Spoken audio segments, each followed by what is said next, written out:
Hello, all my orbits, and today we are going to be talking about my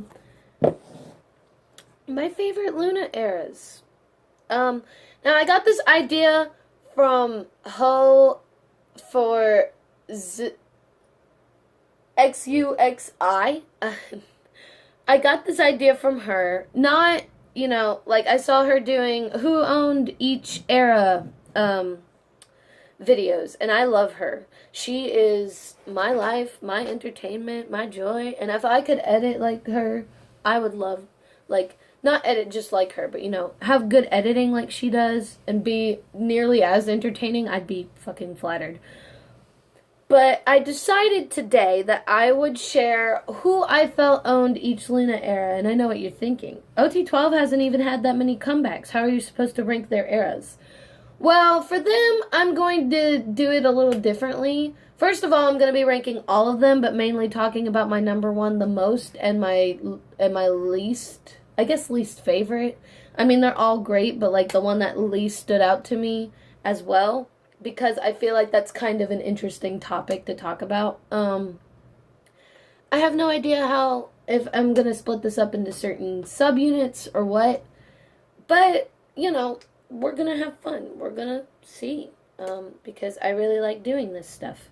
So, for Loona 1/3, I'm including Yeojin because Yeojin is a sweet baby and she only has a solo unit. And I thought, well, since she was supposed to be a part of Loona 1/3, and since her solo came out when all Loona 1/3 solos came out, like, why not group her with them? Solos. I just count that as its own individual thing because they were all showing solos of one another. So, like, who was my favorite solo and my least favorite solo? My least favorite solo from Loona 1/3 is honestly, Yeojin's. Now, let me just explain. Okay, Kiss Later is a bop. Okay, it's still good. It's, it's up there, like, above some other solos if you compare, like, all of Loona's solos. Like, it's not last. But the reason why I put it last for Loona 1/3 solos is because I feel like, it was very cute. Very sweet. And that's not something I'm against. I love cute and sweet. It's just, I feel like song-wise, it's just the one that I go to the least. Like, Vivi gives me those 90 bops when I need them. Hyunjin and Hassel give me those emotional fucking bops when I need them. And then Heejin gives me that sassy bop. And so, Kiss Later is an exciting bop, and I still listen to it, but it's just, out of the Loona 1/3 solos, not my favorite. I also think the video is pretty weird. Like, all the other videos, I kind of... Like, I mean, like, Hyunjin's was weird in one way, but I feel like Yeojin's took it to a whole new level of weird. I was like, okay, what's happening? And so I couldn't necessarily get into the concept at first, but I love it now. So I appreciate it now. I basically love every Loona song, so. Anyways, I would have to say that the solo that I listened to, in fourth solo-wise, it's Hyunjin, and then third is Vivi, and then second is Heejin. But first is Hustle. Okay, let's be honest. Like, not including any of the B-sides or anything, Hustle had the best solo. Let's just be honest, okay? I'm not even just talking about song-wise, because ballads are a subjective thing. But visual-wise, Hustle's is the prettiest. Like, she went to Iceland, and they used the locations to their advantage. I think it was the first time before, like, OEC or YY where they utilized the location super well and made it look super cinematic and shit. It was like a fucking movie. And she looked gorgeous, and, like, her in that blonde wig, like, step on me with that blonde wig. Like, I don't even know why. It's an ugly blonde bowl cut. She's not supposed to look that hot in it, but she does. She just pulls it off so well. Like, that girl crush kind of dude side of her, they said it was a dude side. But that girl crush kind of side of her, oh my god. Hustle. Shit. And her vocals. Oh, Hustle has the best 1/3 solo, in my opinion. Obviously, you could disagree with me. But just in my opinion, Hustle owned the 1/3 era of solos. Now, Loona 1/3 in Love and Live. I feel like the one who owned it the least was probably Heejin. I'm sorry. I know. She has such a bright expression and stuff, but I feel like Heejin likes to have a little bit of sass or a little bit of pizzazz, cause she kind of looked like she was enjoying it, but she also kind of was like, I don't know. I just didn't feel like she was as into it as like the number one girl, and she stood out obviously, but I feel like the other girls kind of fit it better. If I had to say who was in third, it would probably be Hyunjin. And if I had to say who was in second, it would be Hustle. But in first place for Love and Live era, it's Vivi. I know, kind of weird. I think one reason why is because she was introduced in the subunits, and she had like this bright pink hair. It was very obvious that they wanted you to see that how much she stood out. You know, she was introduced, she's there. She had like, and also her parts of the song, like,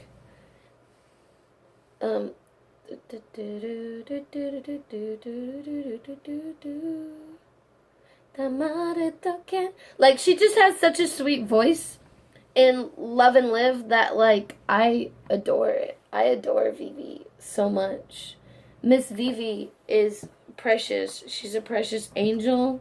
We must protect her at all costs. She's beautiful. We love Vivi in this house. Look at this queen. Oh my god. But yeah, I feel like her hair stood out. I feel like her vocals in the song stood out because they were nice and soft. Because it was during a time where I feel like Vivi didn't know that much Korean, so she had more softer, cuter lines. And I feel like she just fit the cute concept the best. Even though she's the oldest. It's kind of ironic. But she just had, like, the energy of, like, a bright, young, you know, inner girl. You know, like, she got in touch with her inner kid. You know, she looked like she was having fun and having a great time. And I love that about Vivi, okay? Listen, bitch is underrated. And also, she looks stunning in every shot. Okay, I'm sorry, I had to pull that out there. The Sonatine era with 1/3. Sonatine was a very interesting era because they all look great. But if I had to say who stood out the least, it was actually Vivi. Because of the reason that they were still styling her hair kind of like Love and Live, and I'm kind of like, why are we still styling her hair like Love and Live? Because I feel like if they would have let her hair down most of the way and like put it in like this cute ponytail or something, she would have fit the concept better. And I feel like her lines weren't as memorable as Love and Live's lines. And she just looked pretty too, but I feel like they just could have stylized her better for the concept. Like, if we would have had the Vivi with the bangs now performing in Love and, not in Love and Live, in Sonatine now, bitch, she would have owned that shit because she looks so good with that hair. But I feel like because of the bright pink hair and like the weird apple hair, which isn't bad, just I couldn't get into it as much. So that's just my tea on why Vivi was the one who stood out the least to me in that era. Then we've got Heejin is third there, and then Hustle is second. I don't even need to describe why. But Hyunjin, for me, is first for Sonatine, okay? Because, first of all, she has the iconic opening, and, like, her soft voice just flows through the song so well. And, like, she just looks so good in the white outfits that they put her in. Like, every single white outfit looked so good. And, like, visually, she had, like, that lipstick commercial that they all did. Yeah, queen. Fuck it up, bitch. And where she was girl crush and shit, and, like, she looks so stunning, and because Hyunjin has this kind of elegant appearance to her, I don't know how to describe it. Hyunjin just always looks elegant. She fit that elegant concept so well. So that's why I picked Hyunjin. Also, I feel like her stage presence was more on point in that era, too. So, that's my tea with Hyunjin. Um, OEC. My favorite OEC solo, and least favorite OEC solo. Now this is really hard because OEC has really great solos. But if I had to choose my least favorite, and I know so many stans are gonna kill me, but I love her, okay? Jinsoul's Singing in the Rain was my least favorite. Not because it's a bad song, but I feel like, you know, it didn't have as much impact on me as Eclipse or Love Cherry Motion. Like, it's still a really great song, and I've grown to love it even more than I once did. But, you know, I feel like it just didn't have the interesting editing like the other ones did. It was more or less just kind of an electro song. You know, I didn't really think there was anything super special about it, but a lot of people could say that about Kim Lip's solo because that was like just an R&B bop, but like I like R&B a little bit better. So, and then like I feel like editing wise she like just didn't get as much, but you know, I feel like Jinsoul's solo has grown on me way more than it once did. So, even though it's my least favorite OEC solo, it's still up there in like the list. My Loona song list. Which, if you want to know what that is, I don't know. I'll make a video if you guys want it, I guess. Love Cherry Motion is second, but my favorite is Eclipse. And I'm a little biased here because, one, Kim Lip was my first bias because of this song, and two, that was the song that got me into Loona. Without that song, I wouldn't have gotten into Loona. So it is my favorite OEC solo. But I feel like the editing was fucking perfect. The song is gorgeous. Her voice is mesmerizing. And I love the dance. The dance is addictive. I even kind of like know the dance. Like, I don't know how to do it right here in this chair. But I know how to do the dance. And like, she just looks so good with that platinum fucking blonde hair. Like, kick me, queen. She looks so hot, and I just kind of melted inside, and I cried during that song when I first saw it because I didn't know how to react. I was like, what? Like, I was sleeping on Loona for so long. I was mad. That's why. So yeah, Kimberly Lippington is my favorite OEC solo. But yeah, my favorite from Girlfriend. Girlfriend was an era for me. I feel like Oddfriend is a little bit better than Girlfriend in terms of song-wise, but you don't have to agree with me there. We can have different opinions, girl. I understand you. I understand. Girlfriend is still a bop, though. And it's really hard for me because they all look so pretty. But if I had to choose my least favorite of the era, I think it's Miss Kimberly Lippington. And I think that's because Kim Lip, you know, even though she's just naturally cute, her doing, like, cute things, like, on purpose, I feel like doesn't really suit her as much. I liked her voice in the song, but I feel like her voice didn't stand out as much as Jinsoul and Charity's.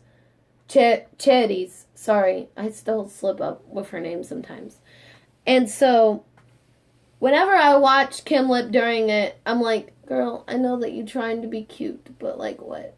She looks great, obviously. Still looks amazing, and her vocals in a lot of the songs are amazing. I just feel like she just didn't stand out as much as she could have, you know? You know. Second is Jinsoul, and then first is Chetty. Chetty was shining brighter than the sun, and it shows because, my God, Chetty is such a sunshine, so putting her in like the bright girl crush concept is so perfect for her. The purple made her stand out so much. Her visuals popped off. Her dancing popped off. She rapped, and we were all shook as fuck because we didn't know. We were like, she can rap. And her lines in the songs, honestly, are my favorite. Like, and so, and the whole album, like the mix and match album, just amazing. Her stage presence was on point. She was just a beautiful ball of sunshine, and I loved it.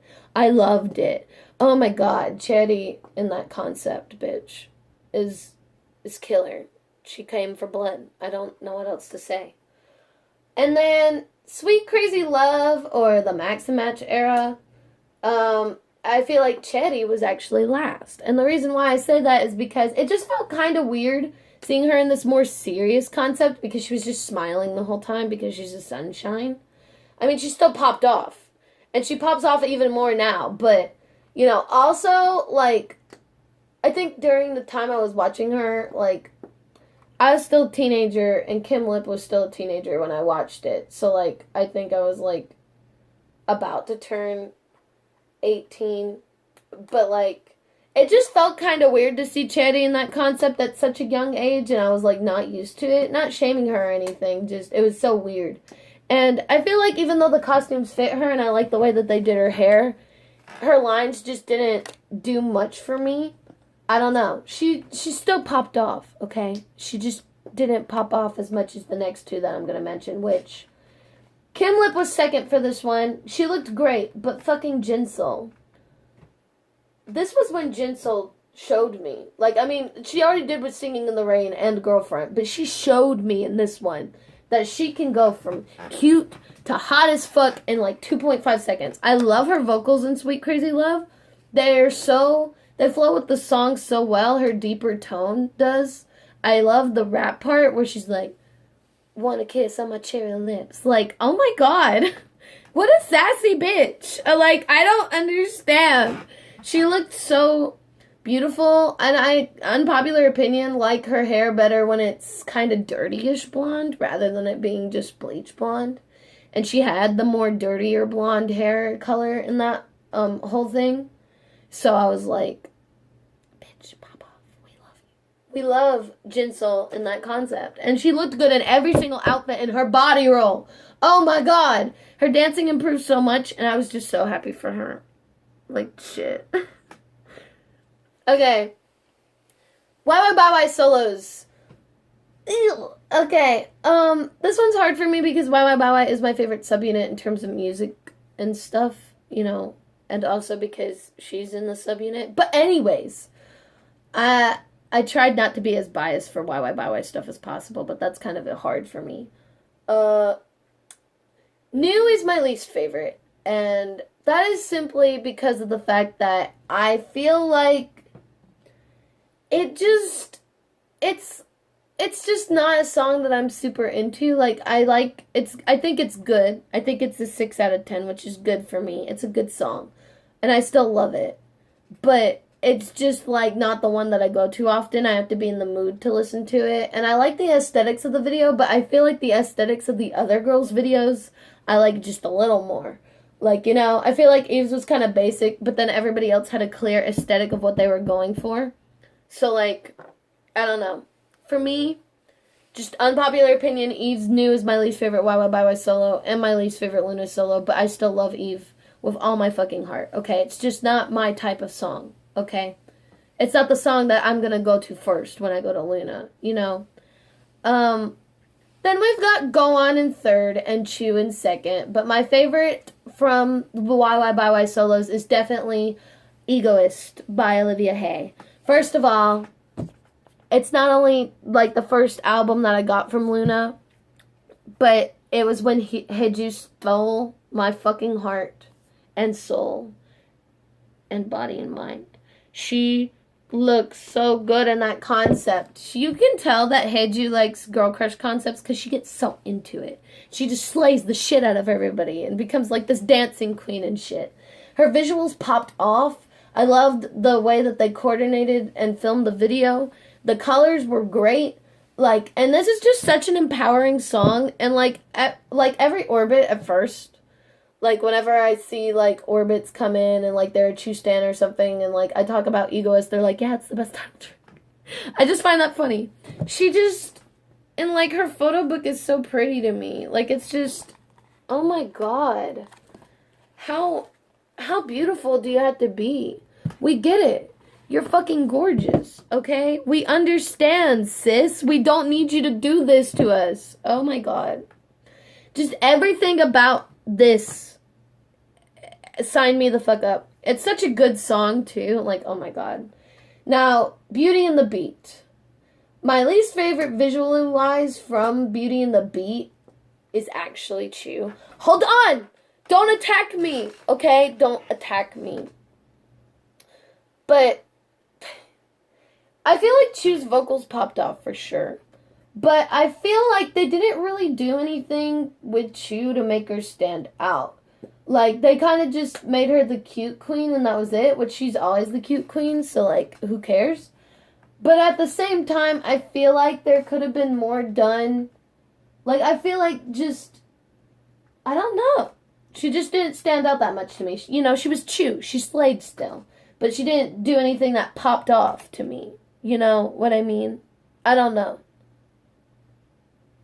But I gave her second in the solos because I do think she popped off in her solos. Okay, bitch? You can't get mad. I'm sorry, I'm picking something up off the floor. Third is Eve, and second is Gone, which means I pick Olivia Hay again. I think I know why I pick Olivia Hay for this one. One, they purposefully segmented her off in the video. They purposefully made it to where, you know, like, she was centered out. You know, she was the one being left out. So I feel like automatically when you do that, it just brings more attention to that person. Am I wrong? Secondly, just her lines and, like, her on Loona TV, just, what the fuck? That's where the oing came from. That's where the oing meme came from, okay? You can't tell me that that's not iconic, okay? And she, once again, just fit the concept so well, which was so weird because we went from egoist to this. And I also feel like the reason why she stands out is because it was the hype of her being the last member. I'm just gonna say it. With her being the last member and then the subunit happening, it was like we got back-to-back of her in it, too. So, like, we got back-to-back of the final member, so she stood out a lot. I love her black hair. She looked like a elegant raven queen. Every picture I've seen of her in that photo book from Beauty and the Beat, which I hope to get for Christmas. I know I'm getting it for Christmas, probably. She just looked so good. And, like, she got that killing part in the song, like the get it, love. And honestly, her lines in the songs on the B-sides slay the shit out of me. Like, that one part where she has that falsetto in One Way, oh my god. And she just, I don't know, Hedgie just popped off towards the end of all the solo and subunit shit. She really did. And I can't help how I feel. Okay? Okay. Yeah. I can't help how I feel. Even if it's completely biased, I'll admit it's completely biased. But this is who I think owned each era, okay?